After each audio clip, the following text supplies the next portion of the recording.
Hi, I'm Carl Stabe of Domino Connection, and I have the amazing Andrew Warner with me of Mixergy. Thank you for being here today. You bet. Thanks for having me on here. Oh, sure, sure. I brought you on because you're an amazing connector, Yes. and you've done it in a way. I first saw you speak at the World Domination Summit. I've Yes. watched countless interviews that you've done, and when you said yes to my interview, I got super excited. But the thing that I want you to start with is how did you get started in this? And then next, what is your personality type and how that all fits in? Okay. One of the ways that I got started was I started organizing events. And I did it in Los Angeles when I really didn't know that many people. And I thought, how do you organize an event so with it when you don't know that many people? And I said, I can't come up with anything, but it's so useful. You know, when you meet someone in person, when you're one of the few people that they actually get to shake hands with, tell you their issues and so on. It's such a better bond than just tweeting at them and Facebooking them and all the things that we're supposed to do. So I said, there's got to be a way. And then I said, aha, co-hosts. I know maybe 5 people. Well, what if 3 of them co-host with me and they know 5 people, so they could invite those 5 people, and now we have an event. And so what we ended up doing was, I think it was an event with 5 entrepreneurs who are each co-hosts, and each of us was required to, at the time we said, let's each invite 5 good people out. And so we ended up with a total of 30 people at the event minimum. And actually, now that I think of it, it was at an art gallery that got packed because we thought we only knew 5 people. We tried to get only 5 people, but we ended up obviously inviting more and more people, and the place was just fantastic. That's how I got started. I got to know people there, and when people ask me, how do you get your interviewees? I say, from my friends. How did I get my friends? From an event like that. When people ask me, how do you get people to teach courses on Mixergy so they could teach your audience? It's from my friends. Well, how did I get my friends? Often from events like that. And I continue to do it. Offline is still the untapped channel right now. Most people will want to know about the latest Pinterest, the latest Instagram, the latest tweet, the latest email, but they will not care about offline. And that is why you and I can use that to our advantage. And I've got a few props here, and I can show people a few of the different ways when you're ready for me to talk about it. Yes. So then your personality type in the fact that a lot of people who are watching are probably introverts. And, Yes.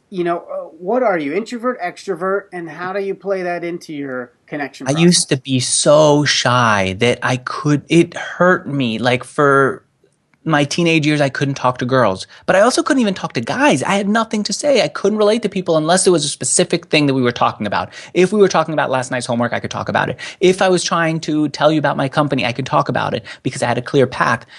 But most conversations, like the stuff we're talking about at art galleries, the stuff that allows you to really get to know someone, it's not a clearly pathed out process. You have to just talk and let the conversation go where it will.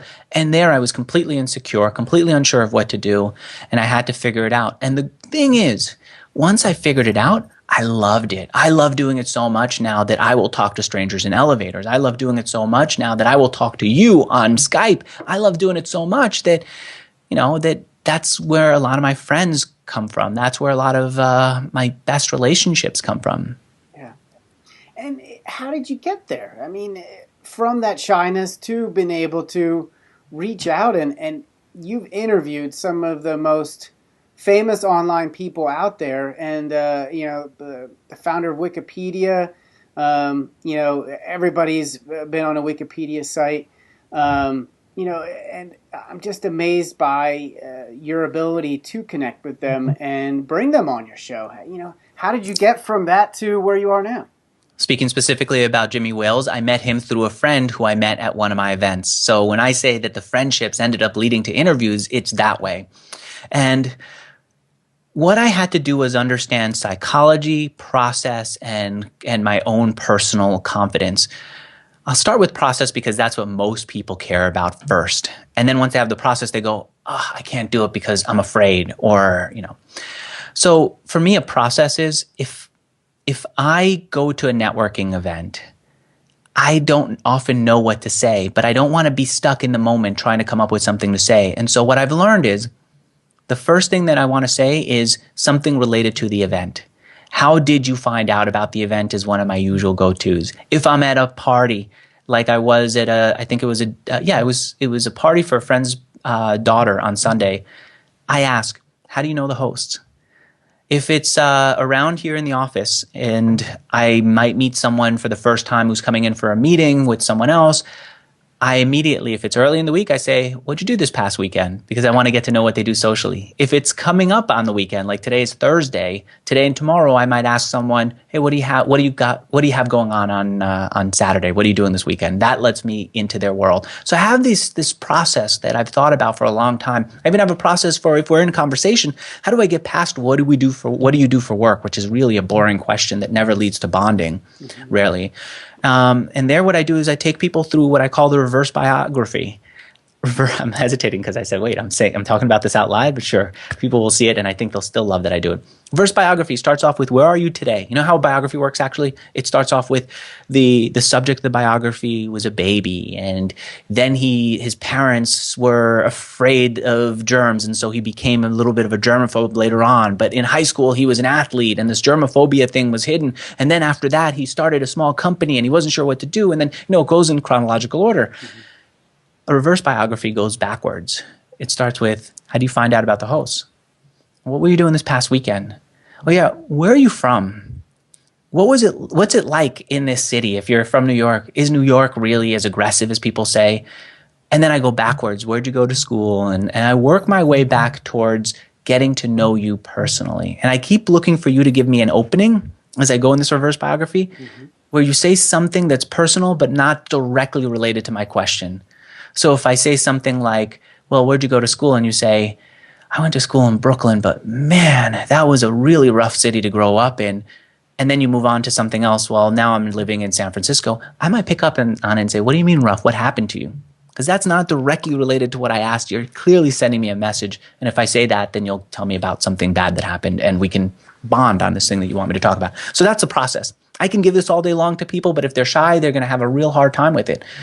And so then you have to start working on your inner confidence. How do you get to a place where you feel comfortable talking to strangers? That's a little bit harder for me to go through here and in this conversation, but that's what I talked about at World Domination Summit. And if anyone wants that video of World Domination Summit, we can link them to it, or they could just email me, truemind@mixergy.com, truemind@mixergy.com, and you'll see the confidence part. And then the final part is the psychology of the other person.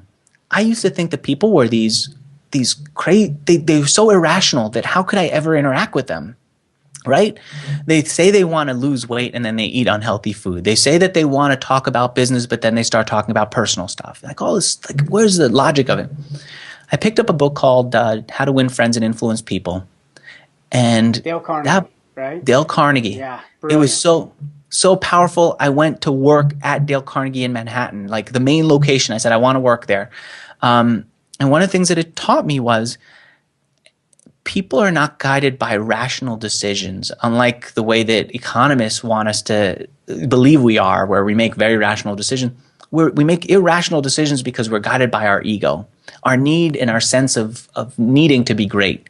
And that's why you can do so much for someone and really care about them, but if you screw up their name, and if I accidentally call you Todd here a couple of times, you'll be hurt. Even if I did all this work to prep, even if I took time out, I just call you Steve, I call you Bob, you feel a little bit hurt. Why? Because you have the sense of greatness and importance, and I've just shot it down by saying even your name, which is so closely identified to you, is unimportant to me, and so then you must be less important to me than you might want to be. And so the combination of those three, boom, allowed me to just get out there and talk to as many people as possible. And right now, many of my conversations are documented. You can see them on mixergy.com, interviews with people who I'd be intimidated to talk to years ago, but I'm talking to now and often as a result of personal connections. I love that. And what really pinged me was that person that said it was rough growing up in Brooklyn. And you're right, they're trying to tell you something. And a lot of times we just gloss over that because we're so caught up in worrying about ourselves looking okay. We don't really listen to those little hidden details that could open up a really We're also afraid. A guy comes over to my house for dinner. He comes in, people say, how was it? It's good to have you here. You seem a little like frazzled or something. He says, yeah, divorce is just a really tough thing to do. And I was stuck in traffic and I'm glad that I'm here. People know what he wants to talk about is the divorce because the divorce is an issue for him. He needs to release it. Otherwise, why? He could have just said, traffic was a problem, but he clearly brought up divorce for a reason. Most people would know he wants to do it, but they get uncomfortable because it's too personal. And so they talk about traffic, or they say, well, I'm glad you're here. You can sit down. We'll have some dinner. We'll get your mind off of it. He's asking for, begging to talk about that divorce. The easy thing to do is to walk away. The meaningful thing to do is say, really, what's going on with you and your ex-wife? Yeah. And then you give him an opportunity to talk. And then you really get yourself an opportunity to be there for someone who needs the release. And so we hear it sometimes. We often don't hear it like you said, but even when we hear it, we tend to punk out. And I don't want us to punk out of any part of life. Yeah. Any part that's significant anyway. Yeah. And you brought up Dale Carnegie, which led me to the power of now, which is basically being in the moment with that person and really listening to them and not punking out because you're afraid to go there. Yes. Yeah. I love that. Okay, we can end an interview here because I think we've filled up our cups now. I think I've given you a lot of good stuff here. And yes. I've even gotten to call you 5 different names, even though I've got your name up on the screen, Carl. And I never once got mad. Okay, so we clearly see how you've been able to build up that confidence.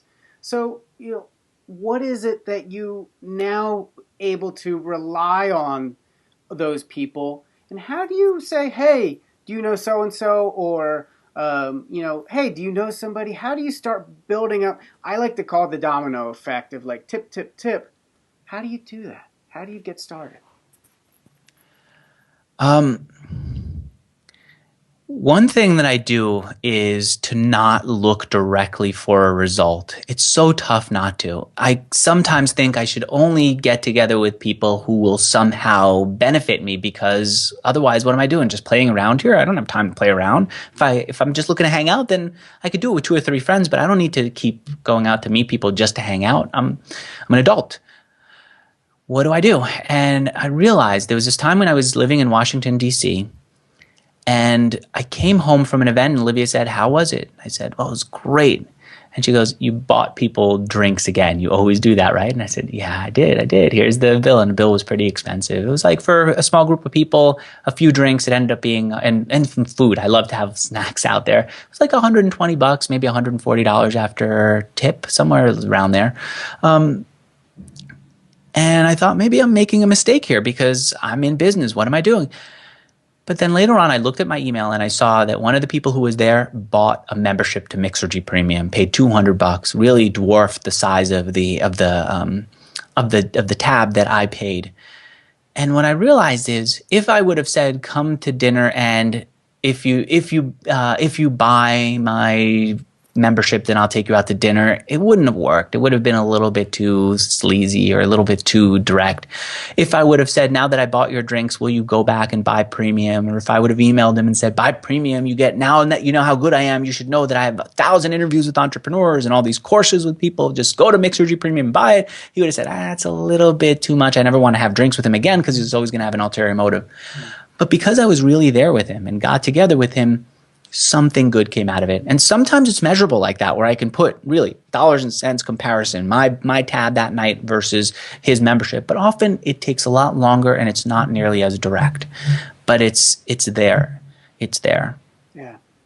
And it's interesting because it goes back to measurement. We always talk about the ROI of things, right? And you can't always measure everything. And I think what it came back to is you just enjoyed being around this guy, and that paid off. And I think it's that that initial gut thing is like, am I having fun? Should I stay? And if it's a simple yes or no, then that's fine too. So I'll show you a few things that I do. I always say to people they need to have an event. You could go to events and that's great, but I think you need to have an event where you could, when you meet people, invite them to this event. And I'll show you one of mine. I have someone go out every week. I have my lunch delivered from the grocery store, from Trader Joe's. And one of the things I ask for is, I say, make sure that you buy me a bottle of Glenlivet and some crackers and some cheese and carrots and a couple of other things. And I have it here. And on Thursdays, I do Scotch Night here. Scotch Night is an event that I like to have because it works well with one person or it works well with 5. I try never to have more than 5 people, and I don't know that I ever have had more than 6. And so I don't have to worry about, do I have enough people coming over? I don't have to worry about, well, can I do it this day, that day, schedule here, schedule there? No. I do Scotch night here at the office. If you're in town and you want to get together and you invite me to coffee or you ask about whether we can get together, I don't have to search my calendar. I have Scotch night. And if another person comes over, I invite them to Scotch night too. And we talk over a small glass of Scotch. We have a little bit of food and it works. That's one of the events that I do. There's a guy who I work with, Sachit Gupta. He goes out to all these startup events here. He goes to what's the one that Y Combinator does? Startup School. And then he goes out to networking events. And he's a good guy, so people reach out to him and they get together, they get to know him. And I said, Sachit, what are you doing with all these people? And I don't remember what his answer was, but what it wasn't was, I have an event. And I said, Sachit, you need to have an event. And so I suggested that he use my house to have a poker game. Once a month, he decided he was going to do it, where all these people who he's meeting, he's now inviting over to poker. And I think poker's another one that's a great one to have. Mm-hmm. And the reason I like poker, and we do low stakes, $5 buy-in poker games, so it's not about the money. Poker gives you some game that you can play. And if you ask adults to play a game, they're going to think, well, maybe I should, maybe I shouldn't. Some have judgments associated with it, think of it as a child's game. But poker doesn't have that. So you do poker, they feel like it's an adult thing, but they also get the game, and a game gives them something to do, some way to interact with each other, something to talk about, and it plants them there. You can't just play 3 hands and then pick up and go, right? You're there for a few hands, especially if we hand you a stack of chips for your $5. Now you're Mr. Moneybags, and you can't leave until you've either earned everyone else's money or you've lost yours. Either way, we've kept you at the table for a conversation for about 2 hours. It costs less than $50 to do something like that. You don't need to have a beautiful place to do it. I've done it in small places. Let me give you one last one. This one right here. This is yerba mate. When I was living in Argentina, this was the drink that we had in the morning, and I got hooked on it. I love it. And it comes with a special glass that I actually just took home, and a special straw. You pour it in, you drink it. It gives you something to do with people. And if you invite someone over for this yerba mate, you can have them there for a little while. It's not just another coffee. It's an experience that they could take away from it and remember you by, and it's a bonding experience for you to talk. So have some kind of event. Yeah, I like that. I like that. Now, and we talked about offline versus online.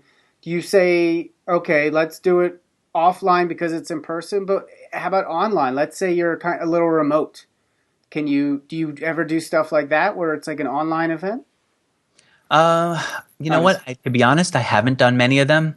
If you're online, I think it's more efficient, but I think it's still worthwhile to either find a way to have people come to you or to go out to conferences and then have your event at a conference too. But I do see that if I'm online and there's people who form a lot of Facebook groups, and if you're in some of these Facebook groups where it's a small group of people, consistent, and there's someone there as a moderator to encourage you to keep on talking, to keep on asking questions, to keep on answering, to keep posting, then it creates a community, and I've seen that work well. I think, frankly, just the fact that I'm doing interviews is tremendously helpful. If you're remote, when I was in Argentina where there weren't that many people who were in the tech space there at the time, I mean, there were more than people expect. There were hundreds, but not what feels like hundreds of thousands here in San Francisco where I'm living today. I would do interviews from there, and people didn't even know where I was, and I would just send out an email to someone saying, can I interview you about this issue? And they would come on, we talk for an hour, and they get to see me in the face for an hour. I get to look at them for an hour. I get to ask them some questions. We get to find out about each other. I publish it so they feel proud of it, and I've bonded with them, but now the audience also gets to see me and get to know me a little bit, and that's a very helpful thing to do. Big on that. Yeah. And I guess it's something about eye to eye. I mean, we're not physically in the same room together, but I feel like I know you so much better in the past half hour than I would have if we just talked on the phone or we emailed back and forth. Yes, I agree. And if we tweeted at each other, you'd just be another avatar on my Twitter list. If we emailed each other, you'd be another obligation in my inbox. But because we're here talking, even if no one saw it, it would be helpful. And that, let me just say this. Every time I say to my audience and to other people, you should do interviews, there is someone out there who says, don't we have enough interview sites? Does the world need another interview site? And I think, well, first of all, I think yes, the world needs another interview site. Between they keep coming out and they keep doing well, and I keep seeing them do well. But second, who cares if no one sees it? If you get one-on-one time with someone you admire, a past boss, someone who works at a company that you like, if you get one-on-one time with someone who you're hoping to get to know better, that's a win in itself. Forget the fact that no one's looking. Get rid of that counter. The counter is not the only reason. It is not your boss. And so if all you do is get a connection with that person, that alone is valuable. And that's another reason why I say do it the way that you and I are doing it, which is via video. As long as you're talking to someone, have the courage to get on camera with them, and when they see you and don't just have that disembodied voice as the connection to you, they're really going to get to know you. And I think that that's too powerful to miss up, to pass up. That's a great point. I was a little nervous before we started this, and that shows me that I think I'm going in the right path by interviewing you, because if I was bored by it, I'd be like, I wouldn't put the energy behind really making this a really good interview. Yeah. Yeah. And you should be nervous. I mean, I've interviewed so many people. You must be thinking, is Andrew weighing my interview style against his and all that? Do you feel any of that? I did have that thought, actually. I get it. I'm glad that you admit it publicly. By the way, here's another thing that works. One of the cool things about San Francisco is there are a lot of people in the tech space who are all working on interesting things. That's what everyone says when they explain why they're in San Francisco. What people don't talk enough about is there's a lot of bragging. It's subtle, but it's there. It's like, hey, dude, how are you doing? Well, we're crushing it. We're killing it, right? When you say only boastful things, no one has any way to connect to you. No one really buys it. When you share a little bit of your vulnerability, people relate and they connect with you. And when I asked you that question and you could have said, no, this was easy for me, it's just another interview, no one would have cared. But if instead you said what you did say, which is, yeah, I felt a little intimidated, or I felt a little bit nervous about doing this interview, just that little bit of vulnerability makes people feel like they could connect with you. Even if they're judging you a little bit at first, they're going to see themselves in it later on when they feel vulnerable talking to someone else and they say, all right, that is what's going on with Carl. And so that is very powerful. That is so powerful that manipulators will even use it against you. It's so powerful that even the great Steve Jobs, where's my iPhone? There is nothing wrong with this iPhone. He looked at every bit of it, or his people did, and he looked at every bit of the computer and his people did that I'm using to talk to you. Everything was supposed to be as close to flawless as possible. But when he picked a biographer, did he pick a biographer who was going to write a hagiography about him? No, he picked a biographer that he intentionally knew was going to include his flaws, the way that he parks in handicap spots, the way that he orders multiple glasses of juice, even though he only needs one because he's so judgmental of the juice. That is the person he picked. Why? Because he must have known that when it comes to products, perfection is what makes us attached to it. I'm attached to this because it doesn't give me a headache every time I turn it on. It just works perfectly, or turns on perfectly, as close to it as possible. But when it comes to people, it's that flaws that gives us almost like little hooks to grab into them, to identify with them, to care about them. So I want to give a quick, before we got on, you asked me what I was trying to accomplish with this interview. And you've been weaving it throughout this whole interview, which has been amazing, about the idea of connection. And it came back to being vulnerable, coming back to that connection thing. So I'm just impressed, and I just want to point that out for the audience of like how you're weaving everything back into that process. It's pretty neat. Thank you. And I do ask a lot of interviewers, what is this going to be about? And they often don't know, or what's your goal? I ask guests and I ask people who interview me, how do I make this a win for you? And it's helpful when you say, I've got an audience of people who I want to help connect. I want them to be better at connecting with people, and see how you do it. So then immediately I was able to think, how can I help out here? What can I do? And then I went out and I got this, and I thought of a story that we can tell, and then I told it pretty badly to you the first time. And that's, by the way, why I do pre-interviews with people, because often when I ask them to tell me a story or give me an example, the first time they tell it, it's just a little mishmashed. The second time they remember that they understand the key points, and it's a much more sharpened experience. And so, yeah, I'm glad that you were able to ask that, and I'm glad that I was able to help. Yeah. Okay, so as we're kind of cruising in here, it is the tough question. Everybody who's ever been, on my podcast always gets it. And what is the secret to happiness?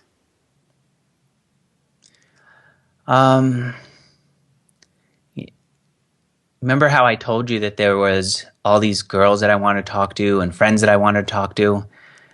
That was a secret to misery, not being able to talk to them. And then when I did, to not know what to even say, again, misery. To try to be like my friends so that I can talk to them sucks. For me, the secret to happiness is being clear about what I want and having the confidence to ask for it and to go after it. And sometimes the acceptance when I don't get it. And that's been the secret to happiness. Wow. That's great. It's definitely going to be a tweetable on after this is over. Okay, so you've interviewed over 1,000 people on business-related topics. What is that one key piece of advice that you would give somebody as they're trying to build connections and improve their conversion?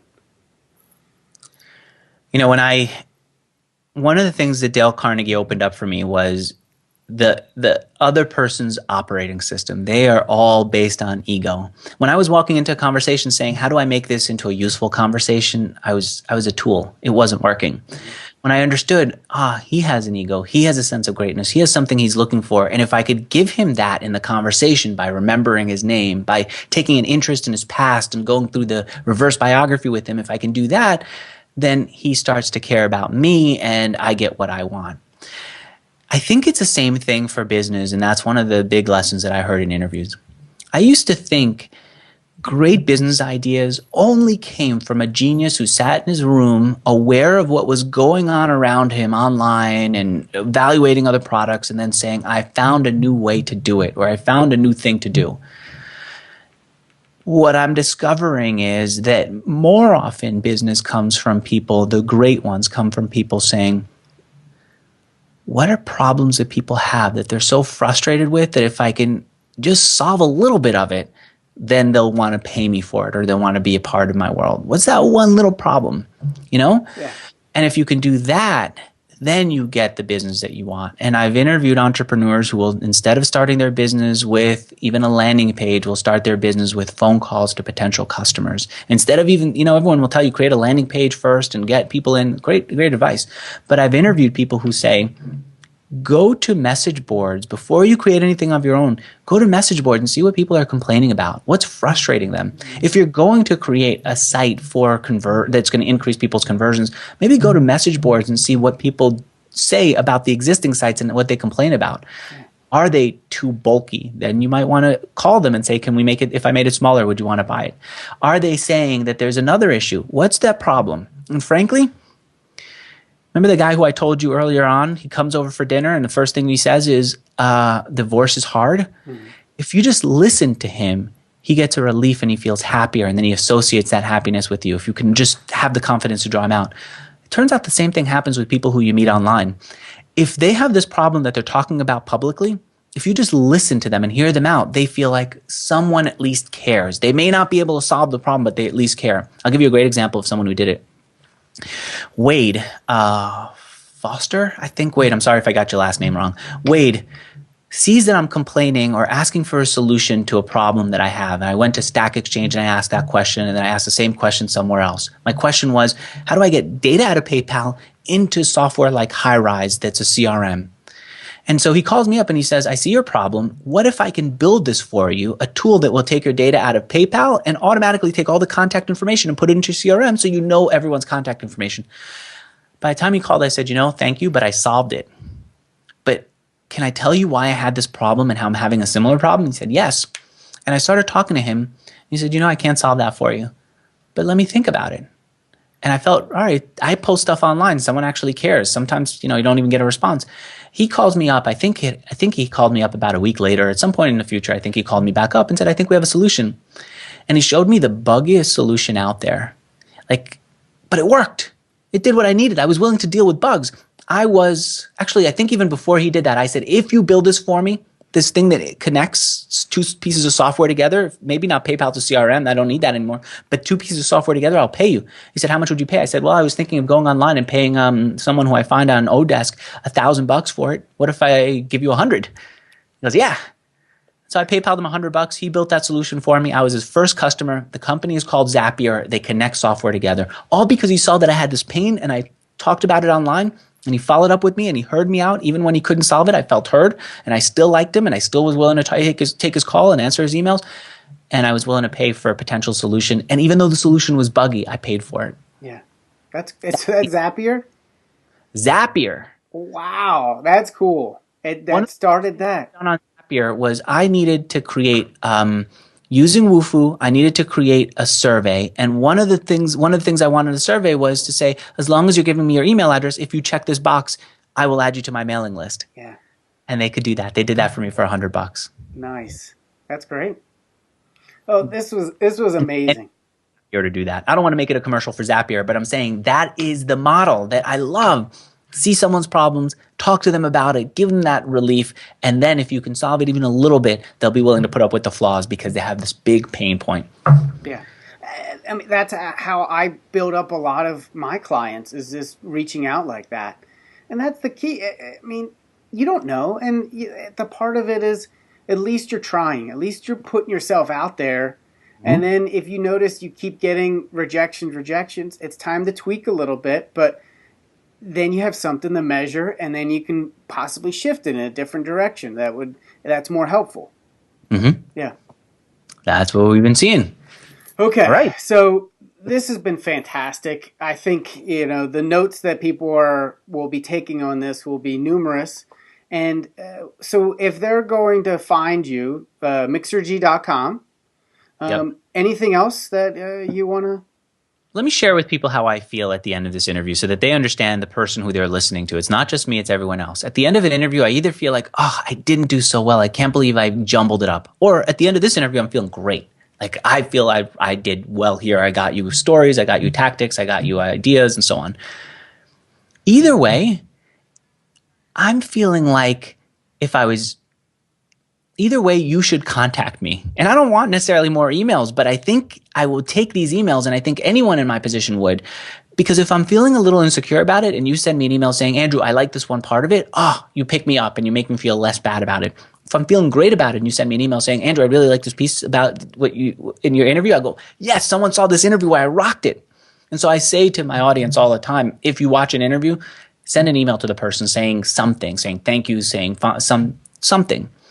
And in this, since I've said it here, I'll give you an email address, and it's the one that I gave earlier. Just truemind@mixergy.com. If you send anything, I will reply, and I'll give you. Or if you send anything about this and you ask for it, I'll send you a video from World Domination Summit, the one that allowed us to connect, me and Carl. Perfect. And that's the start of the connection, which then could lead to who knows what. Yes, the one thing it won't lead to is spam. I have no mechanism for taking those email addresses and spamming them. That's it. I like that. We'll end on that. Thank you so much. Thank you.